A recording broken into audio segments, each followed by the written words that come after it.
Trigger warning. This podcast contains descriptions of various abusive situations. Listener discretion is advised. The silver lining to any sort of trauma is wisdom. It's bar graph. It's the payoff. The more the trauma, probably the more the wisdom, right? The more you build a more palate to deepen your understanding of people, humanity. You know what questions to ask. You're no longer afraid to ask any of them. Before I put my time and energy behind anything, I need to feel 100% comfortable, not 99%. 100% my gut has to be on board. And if it's not on board, I will exhaust questions that make my gut feel okay about what it is I'm participating in. You are listening to the Preacher Boys Podcast, a podcast shedding light on decades of mental, physical, and sexual abuse within the independent fundamental Baptist movement. The testimonies shared on this podcast are told from the personal experience and perspective of the survivors. Not all legal outcomes are known or final.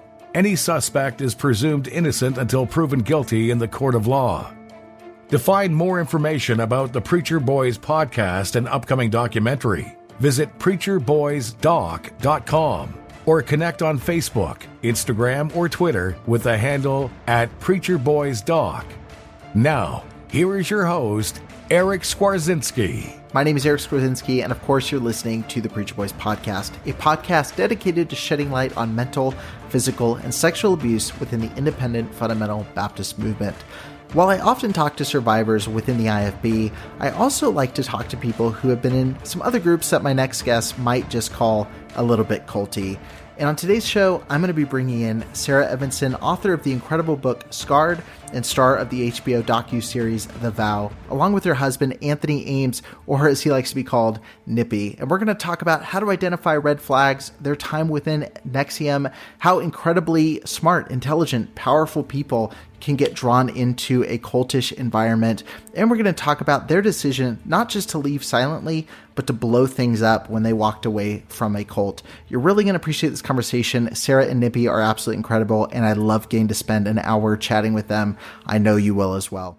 I really think my biggest takeaway from The Vow, and I think everybody's who watched it, was a lot of really strong, smart, intelligent, driven people can get sucked into some of these cultish groups, or culty, as you guys call them. And why do you think that is? Why do you think strong people that have an idea of a big career, have big dreams, can be such easy targets for cultish groups? I don't know. It's a nuanced question. I mean, sucked in and all those things are words that I kind of have an aversion to. I think most everyone came in thinking they were doing something good for themselves. And the world, eventually the world. I mean, that was ultimately what the con was. I think anyone who has a friend or is vulnerable to trusting someone else, or vulnerable to maybe thinking they're doing something noble, people get into religions for that. I think the difference between, say, religion and something like this might be, we were indoctrinated, whereas you go to religion, the tenets of the religion are normally the thing that's attractive to you. And It's a tacit contract that you're going, this is something that's interesting to me. I'm going to go learn these principles and I'm going to peace out, or I'm going to do it once a week or something like that. Right. I think most people, when they were going to go take our training, thought they were doing a 5-day training. And that was pretty much it. And I didn't think they were joining a big thing necessarily. I didn't think they were joining anything. And I think that's kind of the first abuse of power that goes on, is because it's not sold in any capacity like that. In fact, it's sold to you that you're becoming better, and who doesn't want to become better? Yeah. And there are some people, but the narrative is even the couch potato wants to be better in some capacity. They want the best potato chips. They want the best TV shows. It's always looking to improve. It's a human thing to want to do that, and a human thing to want to strive to do that. And if someone's offering you that, and it seems in line with what you do, and you trust that person, or you trust that group of people in some cases, then it looks benign. And peripherally, it is benign, because the closer you got to the center was where it became more extreme. And the extremism of it is ultimately what people in the fringes didn't sign up for. And their capacity to make that discrepancy and take it down is what motivated them to take it down.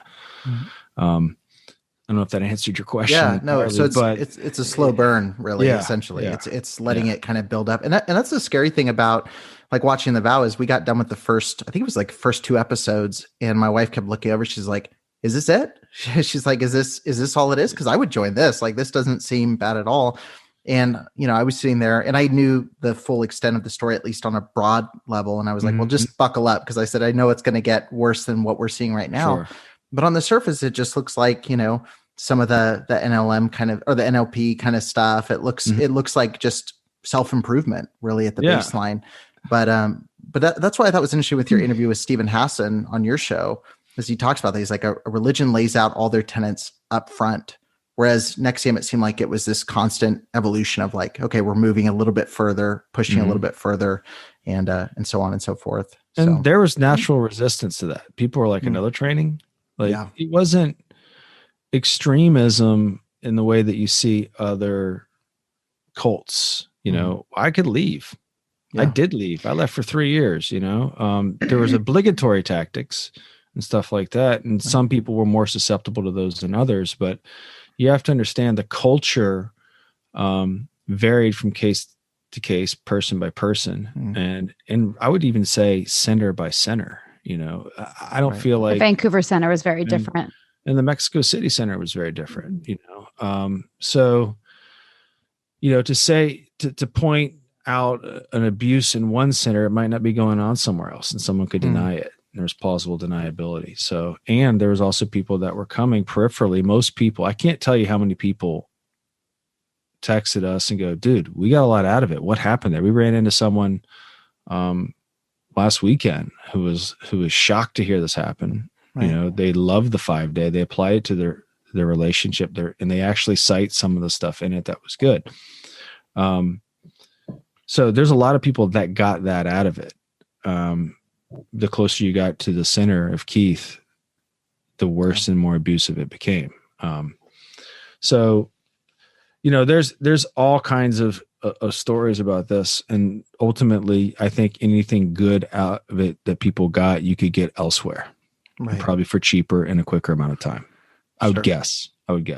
Yes, definitely 2 points just to add to what Nippy said is that, cults can't run, and essentially they're organizations. Like we didn't think we were in a cult, obviously, but we thought it was an organization, and it was run by people who were hardworking, intelligent, and those things can't run and keep going with a bunch of stupid, weak people. Like it can't function that way. In fact, some of the people who remain loyal have double Ivy League degrees in terms of like, if you're looking at intelligence that way.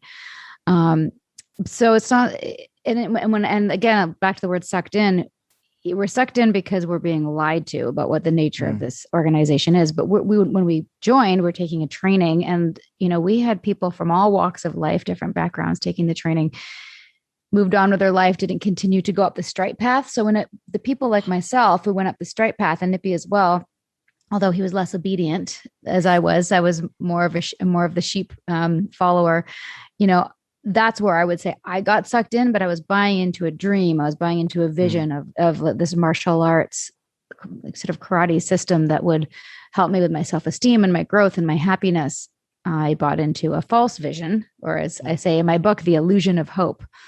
So what is that? I don't call that a weakness. It's a vulnerability. If you're looking at what made me vulnerable, I think that's important for everybody who gets involved in these things. Or susceptible. They're susceptible, to this methodology. I wanted community. I wanted purpose. I wanted meaning. So if those are vulnerabilities, I don't care. I'm not worried about it. It's just, it is important to recognize like what the draw is for you personally. Otherwise, people repeat the pattern again in another type of relationship or another type of group, cult hoppers.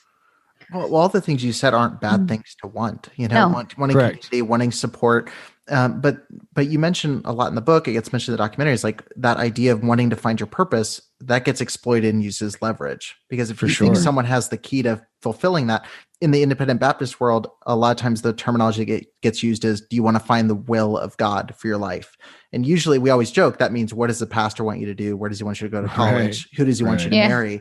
And so, a lot of times that good desire gets kind of twisted on us. And I saw that happen with the two of you, Leah brought it up in her episode with you, is that all those things were already there. The desire to help people was already there. It's just, it got used in an NXIVM setting to say, oh, use that desire for my purposes, as opposed to what you're using now, which is helping people kind of get out. Well, it got abused. And Yanya Lalich's book, I think we have an interview coming up with her. She has a book called Take Back Your Life. And when I got out, I read it, and it wasn't more than 20, 30 pages in before she had quantified the specific abuse that applied to me. And she called that moral injury, which is pretty much what you just described. They use your principles to accelerate their own agenda. Right.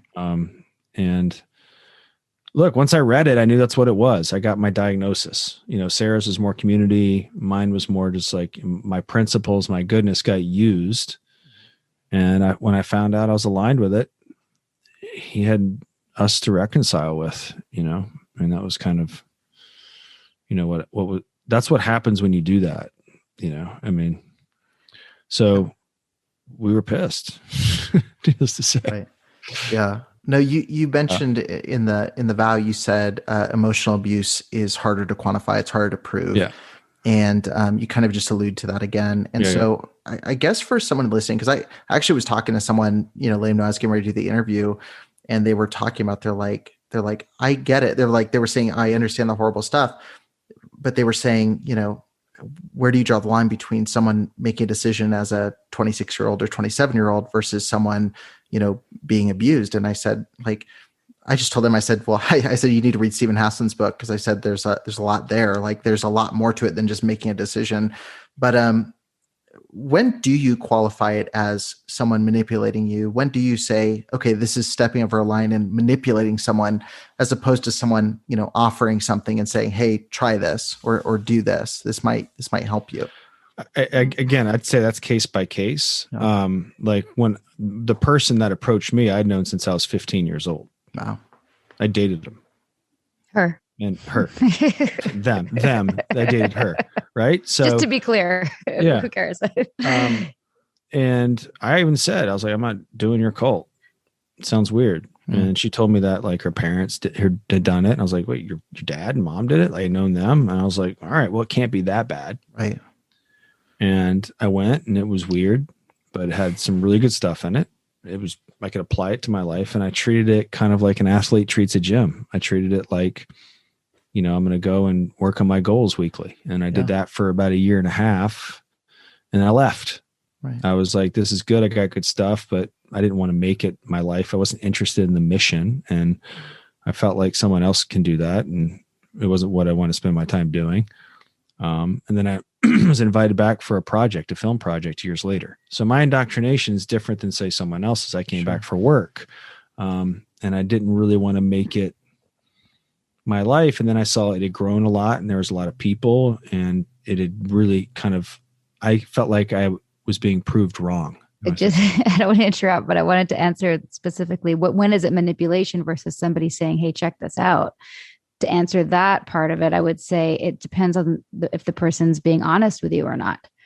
And are they lying? Yeah, they're lying. And with for us, I was a big recruiter. I told a lot of people about it. And I still, to this day, feel very, obviously I feel terrible that I brought people into something that ended up being what it was. But I know for myself that when I said, hey, check this out, this is good, that was true for me, because I didn't know the behind the scenes. Keith and the people around him were actively lying. And that's manipulation. When there's a deceit, when there's a lie, that is bad. That is a bad lie, to use their own terminology, because they would say, what makes a cult, because they said to us, people are going to say you're in a cult. And then we were taught to say, well, a cult, the connotation there is something bad happening, versus like a group of people who are devoted to a cause and they're like-minded, because they're good cults, right? Like the good culty cults. Yeah. Devoted to whatever leggings or whatever. But the lie there, I couldn't see what the bad thing was. Are we hurting anybody? No. Are we lying? No. Is there any money being stolen? No. I couldn't see any of those things. Are we shaving heads and drinking goat's blood, wearing white robes? No. They're all the things you think of with cults. So, but they did know the bad thing, which was that Keith had a polyamorous lifestyle and was sleeping with the majority of the upper ranks and a lot of his students. And that was a lie. Yeah. So the manipulation was, we're going to give you this good personal growth, which is good. And then you're sucked into this world, and then you're ripe for abuse and being mentored by the leader. But because you idolize him and trust him, you're going to say yes, thinking it's for your growth. By then you're too far in, right? I never got that far, thank goodness. But that's a manipulation. It's a trick. It's a bait and switch. I'm curious, Sarah, your parents were therapists, you mentioned. Mm-hmm. Do you think that helped you identify some of the red flags as early as you did? Or do you think it's something that made you a little bit more susceptible? Was that something where you were used to talking a little bit deeper about feelings and emotions and things? Yeah, I think both. It made me ripe in that I was open to these things, and I liked the world. It was a detriment in that, it was part of the way I was raised. And then as I individuated, was like, I'm going to do my own thing. And I found this method, and it was sort of a bit of I'm going to, because they were skeptical, rightfully so. And I was like, well, no, you're wrong. Keith is good, and I was righteous about that in a way a kid was going to be like, no, I'm going to get my nose pierced. Right. Mm-hmm. This like part of me doing NXIVM. I don't think I've ever really talked about this too loudly. And I don't even know if it's in my book, was part of me, like, stating my own path and individuating in that way. So it was a bit of both. But they definitely, the red flags were for sure there, the cheesiness of it and the sort of like personal development, like, let's talk about our feelings. But then it seemed to be more cut to the core, which I liked. Yeah. Did either of you have a religious background at all? Because I looked at it and was like, to me, a lot of it seemed like church retreats and small groups. And it seemed like a lot of it felt very religious, even though it was kind of the cheesy self-help seminar. Like when I would see Keith sit down in a circle and like talk about, how men are different. And like, I was like, this feels very familiar. It's like Bible camp. Yeah, it felt like and literally summer camp. I was like, you guys go off to summer camp and you have like your speaker there, and you like, to me, I was like, it seems like church for people that don't go to church. Like, it seems like there was this kind of realm where it was like, okay, we're going to go off retreat. We've got this leader, like it just, I was curious if like there was any religious background that made that an easier fit. Neither of us grew up religious. I mean, we both celebrated Christmas. My dad was atheist, but his parents were Anglican. Okay. So he was like, had a lot of religion in his life and then rebelled against it, and was very much like, we're celebrating Christmas, like never mentioned Jesus or God or anything. Yeah. And then my mom was Jewish, but also very kind of like alternative left-wing reform. We didn't really do anything churchy, but I did have a bat mitzvah. I did go to synagogue and learned a little bit, but like I didn't have a God presence necessarily in my life. In fact, that was something that I didn't even really know what that meant until I was much older. But I did go to Jewish camp, and Jewish camp was very similar to the vibe of like V Week and Vanguard Week and the kind of the circle and the dancing and the community. So I think that did feel good for me. I felt very much like I'd found a tribe of people that were, but goes back to community again, always belonging, feeling I was part of something, little group. Why so many people join churches, it's they want to be a part of that community. I'm always shocked because like I was listening to Leah, she grew up in Scientology, when she was born and raised in it, my background, I grew up within this movement. And like, for me, the work has been undoing 20 years of like learning one specific way, and like everyone else is wrong. Yeah. But I'm always fascinated by people that come into it at, Nippy, you were 26 jumping into it. Like that seems like such a shift in mindset and kind of like, I don't know, just direction to be going solo and then be moving into kind of a community group like that. Yes. Nippy didn't like the community stuff. I didn't. I was just like, dude, do we have to go to this? This is boring. Yeah. You wanted the content, do it at your own pace, and then get out of there. Yeah. And you apply it to your life. Right. That's really the whole, and that's what I was doing. And then I think when I first, left, I didn't leave under bad terms. It was taking too much of my time. It was the ROI wasn't there. Like I was, and then I got invited back for work, and I felt like, oh, okay, that's worth it. So I was really, now there's a reason. There's a reason. And I liked the people that were there. It was more directors, actors, people that were creative there. And I felt like, I jive with more of these people. But before, it was just like, I didn't really jive. And I was one of the younger people there, except for Lauren. And I just, it wasn't fun. It wasn't, enjoyable, except for the curriculum. Except I would go in. It was like I was going to study and then I was getting out. Right. Gotcha. If that makes sense. I definitely want to talk about the getting out part, because I think there's been so much done about, your time in it, all the different, how does this happen? How does this work? I am just curious, one last question about being in it. Now you look back and you can see, especially now that you've talked to all these different cult experts and you've studied and done a lot of research, you're seeing all these red flags retroactively, like the hindsight's total 2020, like, oh, that was crazy that they did that, or they said this, or they really primed us to be ready for this in this way. So with hindsight being 2020, looking back, like, what can you remember what the first red flag should have been? Like, do you remember, like, can you look to a point and go like, that should have been the thing that made me step away? Yeah. I have two off the top of my head. Bowing. Flat out bowing. I just thought, fuck this. Can you explain it to the people? No, it was just, there was like, at the end of each class, it was like, thank you, so-and-so. And you did like a tribute thing to him. Right. Like, thank you, Vanguard. Thank you, Proctors.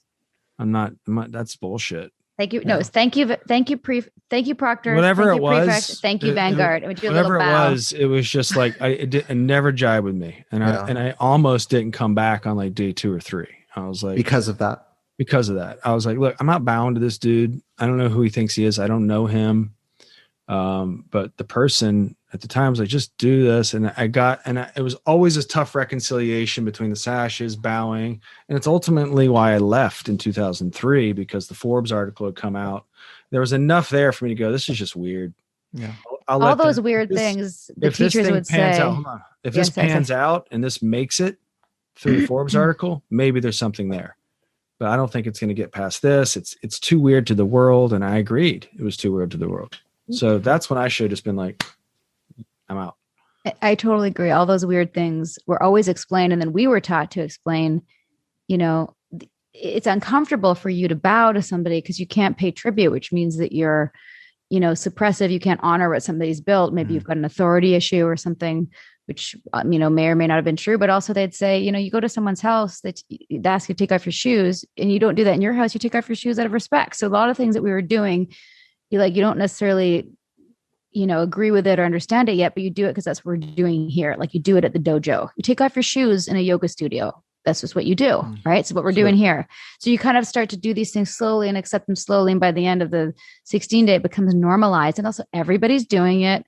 You don't want to be, well, at least for me, I don't want to be singled out. But also intellectually, they get you behind it intellectually. And then never viscerally, hey, let's go put our sashes on and take a class. Nobody skipped to class looking to put their sash on and bow until down. you earn an orange one. You're like, this is amazing. I'm a proctor now. I work so hard for it. But the other, I'd say 2 red flags I should have listened to is Mark told me about it, and I was like, yeah, I'm in. And then the next thing I know, I had this woman chasing me around trying to sign paperwork to get the 20% off discount. And I was like, could you give me some space? Like, back off. Well, you're not going to get the discount. And like, you're like, this is why you're not successful. Like, you can't commit to stuff and blah, blah, blah. And I'm like, that should have been a red flag. And then also on day 1 of the 5-day, which I talk a lot about in the book, and I think the vow also, where they say, you're going to be uncomfortable. And if you're feeling uncomfortable, if you feel the urge to leave, that means you're doing it right. And we got to get in there and work on those issues that are causing you to want to leave. Like, we're just talking about things. If you can't talk about these things in a room, then you're not going to be able to face them in your life. Like, that's, that makes sense. Right. Yeah. So you stick it out, which is the beginning of ignoring your intuition. So you said it really well earlier too, like the idea, Sarah, that you didn't understand, like, you don't understand why we do it, or you don't understand it. And that was the red flag to me. The first thing, because I was looking at, obviously, like, the parallels being the viewer is that I'm going in there going, like, I've read Stephen Hassan's book. I've like talked to, hundreds of people that have been in these kind of situations. And like, I'm going, okay, the red flag is when they said, if you don't like what you see, like, the problem is you. There's something there that you're being resistant to. And like, for me, every time, that was the cringy, like, every time they would say that, because it was constant, it was, oh, well, it's you have a suppressive thought. You've got this thing that you're trying to deal with and overcome. And that idea that if you don't like something we're doing, the problem's you is like step number one of getting someone to be used to abuse. Yes. It's gaslighting. Right. 100%. Yeah. My wife has she always talks about it, and she'll probably get upset I'm sharing it, but she always talks about one time I had already left our church, and she was going to, she didn't want to go to one of the services. And they said, well, every time the Bible's preached, you can learn something. If you don't like that speaker, that's a heart issue with you. Like that's something wrong with you. And it was like, no, I just don't want to go, or I just don't like that person. And that's, you see that to extremes and then lesser extremes all throughout these things, but it's that same process. It's making you feel like you're the one causing the problem and they're on the side with the solution. Yeah. But yeah, that was a couple. And then the other big red flag that I saw was the moving goalposts. Like what's going to work? Like what's going to get you, Sarah, you talk about in the book, like you were top salesperson, you were crushing all your goals, but they always found something to nitpick at and say, like, you're not ready to move to the next level. Mm-hmm. You're not ready. Like for your personality types, both of you are actors, like you're obviously very driven, have these big dreams. Was that a very frustrating, like antagonizing thing to feel like I'm doing everything and checking all the boxes, but I keep getting turned down for, A, B, or C, this leadership role? I stopped doing it. Yeah. He didn't care. I just didn't. It wasn't. I saw the paths in there, and none of them really appealed to me except for the goal setting. Oh, and head trainer, like Nippy was going to be Nippy would have been. I'm going to pump his tires for a minute. He would have been such a good head trainer, like the person at the front of the room that was teaching the classes, and he would come in and teach ethos and do a class or two, but they never let him be a head trainer because he wouldn't jump through certain hoops. And I remember just being like frustrated because they need somebody like Nippy at the front of the room. It gives them such validity I'm glad they didn't. I'm glad they didn't, but like, I do not care. That should have been a red flag that they didn't like usher him up that, because Nippy at the front of the room, the former college quarterback, I mean, he's got a pretty face and all that, and so smart and so articulate and funny. Like this is the kind of person you want teaching a class, and they wouldn't let him. And they had like, oh my God, don't even get me started. It's not that they wouldn't let you. There's all these nebulous things that you had to do, and you had to go follow. Nippy wasn't willing to do it. I'm just not. Yeah. I wasn't doing that. It wasn't worth it. The path kept changing too. They kept saying, well, now you have to do this. That was the other thing. Yeah. You have to do X amount of hours. You have to be an EMP. You have to do that. And he's like, I'm not doing it. I'm like, not doing it. You guys are idiots. You want him on that wall. No, they didn't. Him on that wall. They didn't know that. But they didn't. Thing. I know. We didn't understand why. And Keith was probably threatened by you. They didn't want such a handsome man. Whatever it was just, I wasn't going to acquiesce to, and I didn't want to go fight it. It wasn't like I had enough that I was getting out of it. My participation in it was at the point where I found my niche in the company. And that's what I looked like. Right. I was working for a company, and I was able to do other things. And that's kind of how I liked it. And no one fucked with me. Really. Right. Mm-hmm. They kind of left me alone, and I wasn't targeted. Keith wasn't trying to sleep with me. So in hindsight, it's probably in their best interest they didn't have me near, because when I did get near, you would have called out like you did. Yeah. Which is, right. So when they're lying and they're doing that stuff, and they know to keep someone who doesn't jive with what they're doing, they were smart to keep me away. Right. Yeah. That was, I had laughed because we were watching The Vow, and you were talking like basically right when you found out the bad stuff that was happening, and you're in like explosion mode. And sniper mode is what we call it. Sniper mode. Yeah. My wife kept looking at me. She's like, that's like you, like when you're like, oh, if I didn't have kids, I would drive over there. And she's like, oh, that sounds like you. That sounds like what you say. That sounds like most people with a husband and kid. Right. Once you have a kid and wife, it's all bets are off. I'm not a big badass or anything, and I'm not into bar brawls or anything like that, but I will fuck you up if you get near my family. Right. I don't care if I lose. I'm not even really in it to win it. Yeah. I have to protect my family. But I'm going to do it. Every bone in my hand. You might win, but I'm still going to fight you. That's normal. I'm scared through Zoom. So, that's normal though. That's normal though. Yeah, that's normal response. Everyone who's a father and is going, I agree with what Nippy's. Why is his name Nippy? But I agree with what. That's pretty much all the questions. Why is his name Nippy? And I'm on his side. Yeah. It's funny.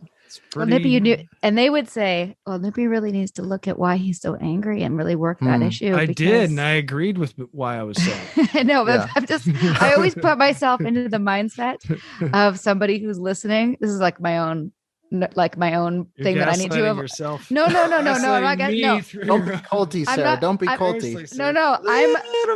No. You guys understand. I'm imagining somebody who's listening, who's still loyal to Keith, who's listening to this, and how they would perceive Nippy and what they would say. I don't care. I'm just telling you what goes through my head. So now on that so that kind of explosion, that leaving. So you say in your book, and I think this is amazing, I talk about this a lot with people, is the idea of when you leave, I've always said you have two options. It's like a scary movie. You can get in the car, drive away, and never go back to the campground, or you can be the person that spins around and goes and tries to pick up a bunch of people and take them out with you, or you put it in your book, you can leave quietly or blow it up. And so I guess my question to both of you is, like, why did you decide to blow it up? Like, it would have been really easy to walk away and say, like, that was an awful thing that happened. Let's leave it. For both of us, personal responsibility in what we had participated in. Number one, that has to be the number one thing on your. I've been a part of something bad. I need to fix the mistakes. Right. Number two, you don't get to do that. You don't get to do that and get away with it, and then start touting yourself as this moral company of whatever. Whatever punches that we have to throw, we're going to tell the world that you're not that thing. Right.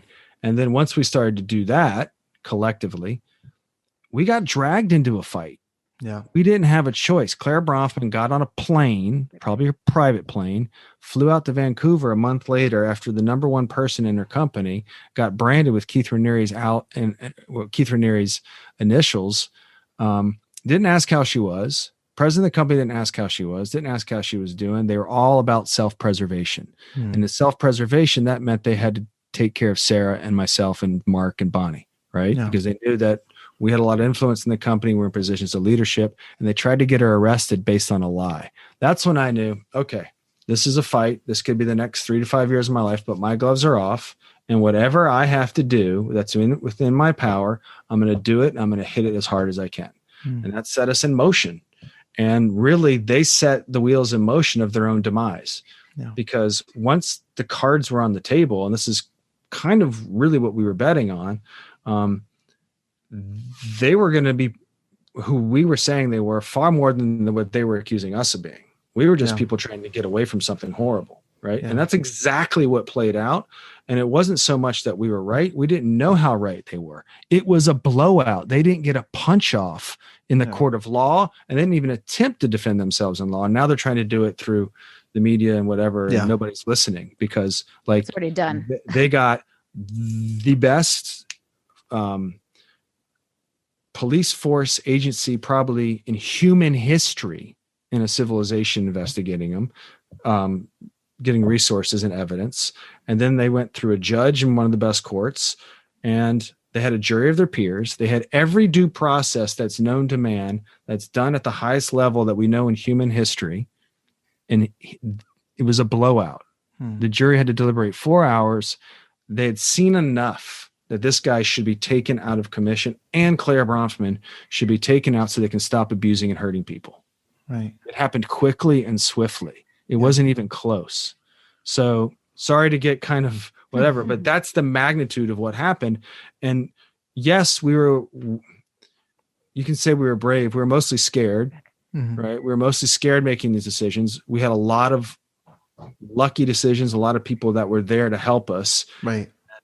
It happened very quickly. We didn't have to do much. They dragged us into the fight. And when the evidence came out on the table, it wasn't even close. It wasn't even like remotely close that they were going to walk and have any of the charges not stick. So look, it sucked to go through. I wouldn't change it.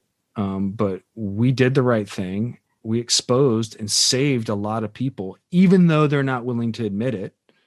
And it wasn't like we set out to do that necessarily. They dragged us into it. So I'm sure you can call me brave. I don't really call it brave. I felt like, okay, we have to go fight this fight. It's the obvious step. We have to do this. And anyone in that situation, the situation that Sarah and I would do the exact same thing. Sure. We had to go get a lawyer that was going to defend us. We had to go to the New York Times because they were threatening to arrest my wife with a 3-year-old kid. Like, what did you expect me to do? Yeah. Right. And I know the truth is on my side. I'm not running from anything. I'm not hiding from anything. So, we made a lot of decisions. And then, by July, a month after we left, we knew we were in a dogfight and we knew we had to exhaust every single resource we could to save ourselves. The reason we even did the documentary in the first place was because we thought we were going to have some self-preservation on tape. Sure. We didn't know we were doing a documentary. I didn't want my personal life to become other people's entertainment. I didn't really want all that. Yeah. It's not like joy, but in order to vindicate ourselves, in order to show the truth, and all of it was on tape and documented. Right. So everything that everyone saw in the documentary, pretty much the court saw and worse. Yeah. They ultimately didn't need Sarah and I for this to convict him. So, we got lucky. The universe was looking out for us, however you want to put it. But for me, it was, I was going to throw whatever punch I could throw to protect my family, number one, and then set the record straight on who Keith Raniere really is. Sure. So can I answer that as well? Though your answer sorry, was awesome. I just went off. No, that was such a good answer. You reminded me of some things that I forgot about. And I think this is kind of the most exciting, if it can be possible, exciting part of the book, when we wake up and, then things move very quickly. Like my mom, as a therapist, was like, she was shocked at how quickly I woke up. And some people say deprogrammed or whatever. Like I went from being like, this is, the bee's knees, then be like, no, he's a sociopath and I am out. Because I could see it all so clearly. Very, like all these things that I had doubts about all made sense now. Like, oh, this is not who he says he is. Like he's a liar. But anyway, the question being, leave quietly or blow it up. I woke up. I knew that I had to extract myself. And I don't even necessarily, it wasn't necessarily an exact moment, but it was recognizing that DOS was, worse than I thought, that, sex was involved. And I was really angry also because I don't know if I've talked about this anywhere, but you mentioned earlier MLM, the MLM vibe. So in ESP, in NXIVM, you weren't allowed to use the body of people for any other thing, makeup, mango juice, whatever, essential oils. You couldn't use that body to recruit for your whatever. And so that was a really strict thing. Like basically you weren't allowed to be in an MLM if you were in NXIVM. And there was some rules around when you recruited someone, if I brought in you and you were I was in charge of taking care of you. So somebody else like Nippy couldn't recruit you for something that he was doing within the company and get commissions on it, for example. Right. It's not that I owned you, but you were mine. I was taking care of you. You were my, I call it what? What's that? What's the difference there? Sorry. I didn't. No, but I don't own you, but you're mine. But you're mine. You're mine to have. See what I deal with here? Oh man. I don't know. This is really hard to explain. But I'm saying Nippy would get in trouble if he tried to recruit you. It's like a non-compete with everybody else. Yeah, it's a non-compete. Yeah. And so when DOS was created and we were told it was nothing to do with NXIVM, and then women within NXIVM were recruiting my people, my coaches, my students, and not only that, my friends, some of my very, very, very best friends into this thing that has nothing to do with NXIVM. And they were getting pictures of their most private areas. I'm not going to say anything on here. I don't know, whatever. They're getting nude photos. And not only that, but dirty videos and women that I'd brought in to NXIVM that I love, some of whom were my best friends and my bridesmaids. Okay. These women were being recruited into this other thing that had nothing to do with NXIVM. First of all, that in and of itself was a major no-no. But not only that, okay, now it is part of NXIVM and Keith is involved. And those photos are going to Keith for his personal spank bank. I mean, You have to understand the rage inside me when I realized that. It wasn't even an option to slip away quietly. No. I was like, I'm sorry, I'm really I get so riled up when I talk about it, but I don't know what they were thinking, that I would be somehow okay with any of this, like on so many different levels. So blowing it up, it wasn't like we sat around and deliberated, and trust me, my parents who watched me wake up, and, my mom wanted me to get out of a cult for so long. And then me being like, and we're going to go on the New York Times and we're going to and they're like, are you sure? And like, what is this going to mean for your family? And you have a little boy. And I'm like, it was everything in me was like, this is what we got to do. I was screaming from the rooftops. Anyone who would listen. And oversharing, by the way, is something that happens when you get out of a cult, or like you tend to. I would tell anyone who would listen, the thing I was a part of, it was a cult, and I was manic and crazy to take this thing down as soon as I figured all those pieces out. Was there ever any point? So I know, Sarah, obviously you had the big wake up call. Nippy, you were kind of in and out. Like you were basically taking the good, leaving the bad. Sarah, you had big major wake up call, with the branding, with the whole Allison Mack, like you're at her house, like all of that was a clear wake up call. Was there any point, you mentioned the book, like being nervous, like, okay, when I tell Nippy, what's he going to think? Like, is he going to agree? Is he going to defend the company? Is he going to, like there's all that. Was there ever a point in the beginning of that conversation happening of like, this is what we're in, where there was that kind of stress point of going like, okay, we both agree this is bad. Like we think we should handle this in a different way, or we think, hey, we shouldn't go to the New York Times, or one of us thinks we should do a documentary, one of us doesn't. Did it put a lot of strain as you kind of both did that hard work of exiting separately, but also together at the same time? They're not big enough to remember. Like I know that there was a couple that disagreeing on what to do, but I don't remember really any like us being at odds with anything. The only thing I've always felt a little uncomfortable about is having a camera in our home. Yeah. After a point, it kind of felt like I wanted to reinstate some boundaries, particularly once I felt like we were safe. Once Keith got arrested, I think we're safe. We don't have to do any of this documentary work anymore. I wasn't really, we've always been a little bit at odds about that, but then I'm also kind of like, I don't want anyone else telling my story. And if you don't tell your story, someone else will. Right. And I also feel like I articulate the lessons and take responsibility in a way where people can understand it and get some wisdom out of it. And that became more interesting to me as time went on. And whenever that opportunity arises, I tend to step up and want to be a part of that. Right. Past that, it's kind of the trying to extract the good and leave the bad and everything. I do. So, I'm very interested, and it's happening already, of seeing what, and Sarah's too, ours together, our skill sets are in the open market. And that's been, turning our negative into positive. That's been our mantra. So, to answer the question, there weren't really any big moments that I felt like we weren't aligned. Yeah. It may have been about how to do it, but like little nuances, not big picture. Yeah. I remember like being on the cover of the New York Times, they wanted a photo of both of us. And I remember that you didn't want to be in it. And I think I wanted you to be there because I didn't want to be there alone. But at the same time, I didn't push him. I didn't push you to, or want, I was like, okay, but it was in the article. I didn't feel like it was in the article, and in the end, it was. What was I going to be like? Pointing to your brand, like like there's in the end, I think it was good that I was by myself. Yeah. I think we've made a lot of really good decisions. I mean, we made a lot of bad decisions when we were in and getting in and stuff, but like in terms of as soon as we knew what it was, I think we made good decisions. And we had a lot of good people appear. A lot of good people appear in our life. Makes me go, there's guardian angels. And it literally felt like, where did you come from? And oh my God, it's like a beacon gets sent out when you leave something like this, even a lesser, like I would not compare my background at all. Like I know many people who've been through horrific things. I personally didn't experience a lot, but I see how the structure lends itself to a lot of abuse.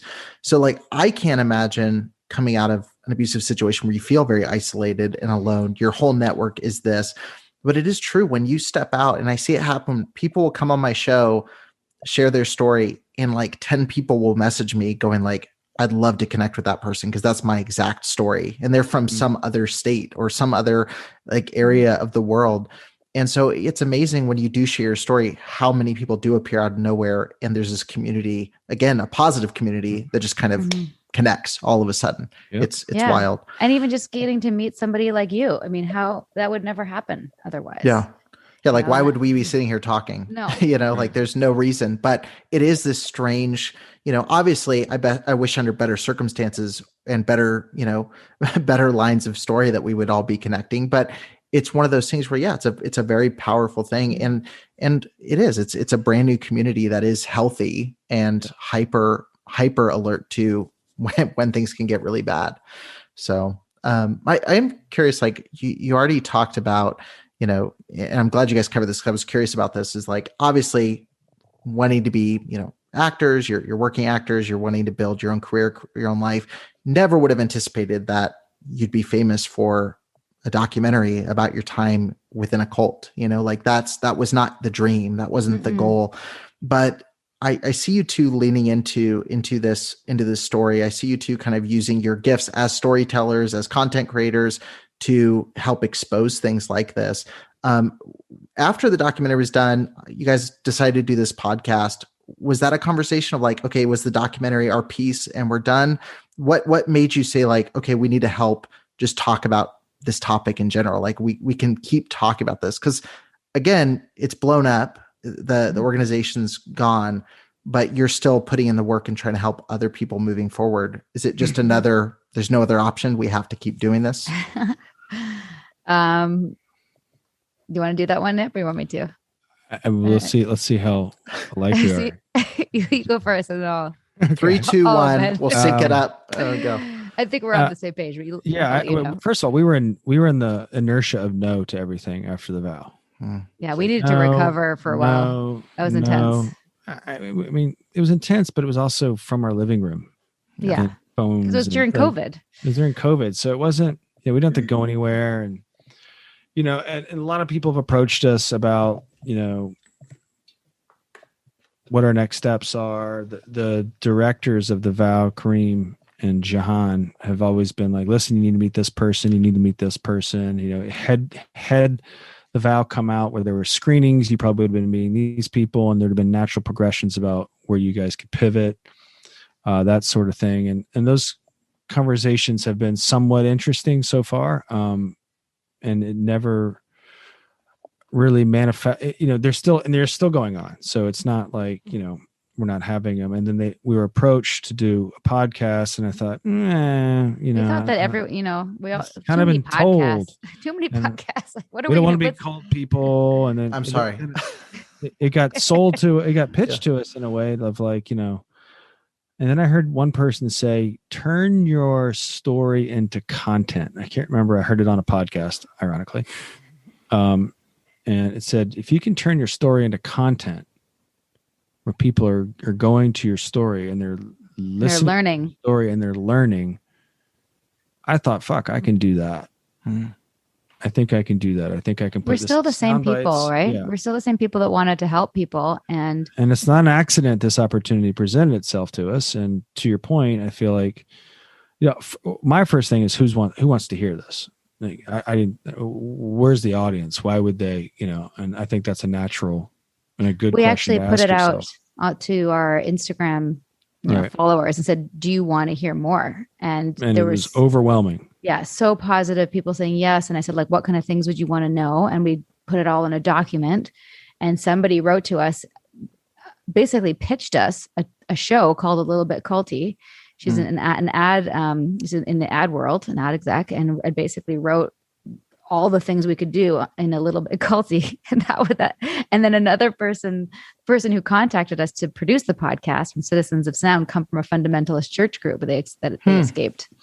So it's like people who got it and had been through their own experiences of culty assembled things. Themselves and created their own production team around us. I mean, literally, that's how it happened. That's how it happened. And then we realized also, could I add one thing, is that we have always been, as actors, it's so frustrating being like not in control of your career. And now we get, like, we're producing. We are producing a project that we control. I mean, I licensed the song that's our, you can. He just stroked a check.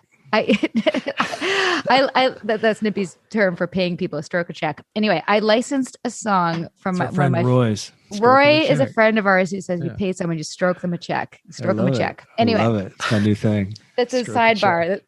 Sorry to digress, Eric. So anyway, we licensed the song, we produced this thing, and it feels so good to be in control of something. And also, like Nippy and I are having these conversations anyway, right? Like, why don't we just keep doing it from our living room? COVID's not over. You're doing it over coffee anyway. You might as well record it. Yeah. And like, I love it. I love helping people. I love taking what I've learned and sharing it. It feels like a very natural pivot. And it's also, we're 3.5, almost 4 years out. So we're in a different stage. Yeah. We've learned a lot. We can laugh. And, that is part of the healing. Some people think it's inappropriate. It's probably not the podcast for them. If they're, so everyone thinks not everyone's going to like it. You can't. People don't like Led Zeppelin. Who cares? Yeah. The Led Zeppelin of podcasts. Perfect. No, I'm not aligning myself with Led Zeppelin. I'm just saying that there's. It's fine. We have the quote already. Yeah, Nippy Ames thinks he's the Led Zeppelin of podcast. Manage expectations. Put that in the New York Times right there. That's a headline. So, but here's one thing, Eric. One of the things that was really cool about, we called it ESP. It was never really NXIVM. Is we met a lot of interesting people and had a volume of interesting conversations with interesting people. If ESP was anything, it was that. We just met a vast array of people, and we got to talk and have some talks about life, and we get to do that now. We have access to a network of people that we get to interview and ask interesting questions and have interesting conversations, and they all seem to be relevant. What's going on politically and what's going on? There's a lot of parallels, and to me, that always lights my fire. I mean, I like doing that. I do that anyway, and if we can somehow create a platform where people come in and get a little bit of insight and find out if their situation's a little bit culty, then hey, have fun, man. It's fun. It's fun to do. So yeah, what's positive? It's positive. Yeah. That's another thing. It's very positive. Yeah, it's definitely it's very cathartic talking through it, and it's really cool hearing, even listening to the first 3 episodes that you put out, you can hear what you're still processing, what you're trying to figure out, what you're trying to get. Like, I think the conversation with Leah, like talking about, like feeling that guilt of bringing people into it, like working through that, but you were doing it because you wanted to change their life, not because you were trying to involve them in a cult or watching The Vow and hearing those conversations happen. I think what's been most helpful for me hearing that is you see that these people are real people. Like you're sitting there going like, because when you watch The Vow, it's a story, like, yes, it's a true story, but it also has a narrative arc, right? So like by the end of The Vow, you're going like, these are rock stars, like superheroes, like they're killing it. You watch Leah's show, you get that. You're like, oh, they're a hero. But then you get to hear them in an hour conversation and talk about what bothers them or what still affects them. Hearing the two of you and Leah talk about, missing so much the support, missing the structure, like, for the two of you talking about like, this was people at our wedding. These were like people that we were close to. Like hearing all those conversations is so incredibly helpful because I'm sitting there with much less of a culty experience going, I relate with all of that. Yeah. Like I relate to struggling with, this person doesn't talk to me anymore. I relate with having like, this person was at my wedding and we don't see them anymore. I used to work for this person.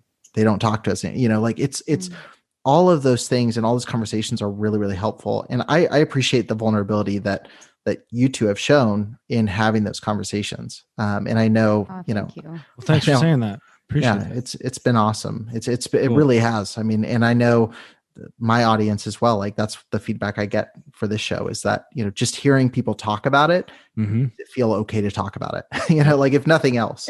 That's been actually a tagline in our press is blowing the lid off the shame and the stigma. Like that's what, if we can do that for one person, great. Right. So meaningful, so much more meaningful than anything I could have ever imagined that we'd be doing at this stage in our lives. Yeah.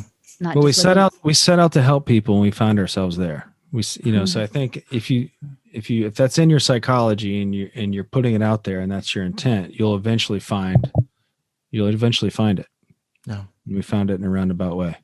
Right. And in fact, it found us, I think in a lot of ways too, Sarah. And it's still finding you. Yeah, it is. Yeah. It still is. So we're going to lean into it until people tell us, the news We've had cycle spits us up and chews us out, which, and that's the other thing. I think another thing, Sarah and I are like, you're not interested. We're fine. We got 2 kids to raise. We got plenty of other things that we could do. So it's not, I think that's one of the things that kind of makes it work, because we don't really have a dog in making a successful show. That's not the objective. It's the objective is to have conversations, inform, and have fun. I will say though, I do have just in the same way with NXIVM, when I was like, I'm going to go up this trade path and I'm going to get my green sash. Like, you want to do it well. I do want to do it well. Like I didn't care. And then we got like some nice rating on the Friday and I was like, yes. And I was like, oh no, Sarah, don't do it again. It's not about that. But I do have that like streak to. There's no sashes in podcasting, but yeah, it really is. But it's also it's a positive thing. Like you look at those numbers going like, that's how many people are potentially being helped by this. And I know we're here at the end of our time. I'm just curious about 2 things. I have 2 last questions. One, how do you navigate? You left this horribly controlling spot. There's a lot of recovery still happening. There's still things that are going to trigger memories. You're going to have red flags, like when the body keeps the score kind of stuff. It's your body's going to react to things. You're going to have these hesitations where there's no danger, where you now feel like there might be. You can be more paranoid about certain situations. How do you navigate these healthy groups that you see now? How do you navigate these potential healthy relationships and, not be held back by the fear of getting involved in another situation like this? Because I have to assume there's some part of you that goes like, could this happen to me again? Could I get connected to some group and, find myself working this ladder into something that's not what it claims to be? I'm just generally staying away from groups myself still. And that probably will be a long time before that feels safe for me. My faith in general is restored in humanity, but I feel like it's just a process like of finding the things that are triggered and triggers. And then sometimes they're just words. Like someone will say, goals, the word goals is a loaded word. And somebody who's a life coach who I just did an Instagram live with, sent these beautiful cards about walking in your power and worthy of feeling good and stuff. And this one says, I'm ready to be ready. And I was like, this one I don't like because of the readiness drills, right? Just the word ready. Like that's a normal English word. And it's got all this around it for me. So I think that's just going to take some time, but I don't think it'll happen to me again. I'm way, way too educated now. And the instant, the red flags are so. I just actually got a message from somebody saying they thought of me and they wanted me to check out. So I'm like, oh my God, it's an MLM. Like, don't even, I'm not even going to I'm not even going to respond. You know what I mean? Like, you're not the person to pitch MLMs to. No. And they're going to get an earful from me. And I think that's probably something that I've got to dial back. I'm very vocal and everyone's got to go on their own path around this to figure things out for themselves. Nobody likes to be preached to, right? Right, Eric? But yeah, I don't know. Did I answer your question? I tangented a bit. Yeah, I think. Yeah, you did? I think so. Yeah. Okay. Staying away. Yeah, I think so for now. But I do like groups, and I don't know. I'm not much of a joiner anyway. So. Right. You're like same old for me. Yeah. So. And also, again, like I say, I wasn't targeted. The women were targeted. So I'll say the silver lining to any sort of trauma is wisdom. It's the bar graph. It's the payoff. The more the trauma, probably the more the wisdom, right? The more you build a more palette to deepen your understanding of people, humanity, what questions to ask. You're no longer afraid to ask any of them. Before I put my time and energy behind anything, I need to feel 100% comfortable, not 99%. 100% my gut has to be on board. And if it's not on board, I will exhaust questions that make my gut feel okay about what it is I'm participating in. Yeah. And there's no way I'm not listening to that again. And there's no way I'm not going to do something next that's betting on myself. I'm not going to bet on other people to come through. I'm not going to bank on an organization. I'm not going to do anything. Whatever I want to do, I want to be able to, I want it to be something that I can drive. Right. That's how I got successful in anything before. And that's how it's going to happen now. And Sarah, I think, is on the same page. And together, when we're synergistic, we're pretty potent. Yeah. I love that. The silver lining of trauma is wisdom. I like that quote a lot. Is that an original Nippy Yeah, quote? that's an original Okay. Nippy. Wait, Ames. what was it? You got to keep up, Sarah. No, but which This train's moving. This train's You moving. can hear it on the Preacher Boys podcast. Just tune in. No, he said the silver lining of trauma is wisdom. Oh yes, And, yes. That's amazing. That's a Nippy's original. I have also this is not from me, but somebody said turning your pain into purpose. Yeah. Which I like. It's fortune cookie. I'm going to steal that. But look, now you've got, you're putting out quite a bit of content. Your story has been shared a ton, and I'm thankful that you took some time to share it here as well. Thanks for having me. Last question. Yes. I swear I'll let you go. Last question is with the documentary, with, potentially, new seasons of the documentary coming out soon, the book that's out, which is incredible. I mean, if you could have someone who's consumed anything, part of your podcast, the documentary, if they could walk away with one thing, what's the one thing that you hope someone will take away from your story? Was it one thing? Just one? Just one. Mine is trust your gut. Mm-hmm. It's been every time I've answered, trust your gut. Your gut knows it's in there. If it doesn't feel right, it's probably not right. But that's not going to be my one thing, although I am going to ditto it. I'd say my one thing is like you're not broken. You're a whole, complete person, and it's okay to go on a journey of self-discovery. But you don't need anything. Don't get dependent on anything externally to feel good about yourself. You gotta generate that yourself. And you could read stuff and learn and have mentors and stuff, but don't join a cult is an obvious one. But educate yourself as to what those things look like, so that you don't get caught up in it. Amazing. Well, thank you both for taking time to do this. I'm glad we were able to make it happen, and I hope it's not the last time that we get to talk. Likewise. And, no, we want you on ours because we haven't done a church. It's been a pretty interesting journey on this side as well. But again, same thing, putting out the message. You get a lot of people just like a magnet, that resonate with these stories. But yeah, thank you so much for coming on. I hope everybody listening checks out The Vow, checks out a copy of Scarred, which is an absolutely phenomenal book, and definitely check out the podcast, A Little Bit Culty. A little bit culty. I love how you guys say it. A little bit culty. It's well worth your time. So thank you for having us. You're awesome. Come on ours anytime. Thank you for listening to the Preacher Boys podcast. If you appreciated the content on the show, please leave a review on iTunes, and don't forget to connect with us on Facebook, Instagram, or Twitter with the handle @PreacherBoysDoc. Additional information can always be found on PreacherBoysDoc.com.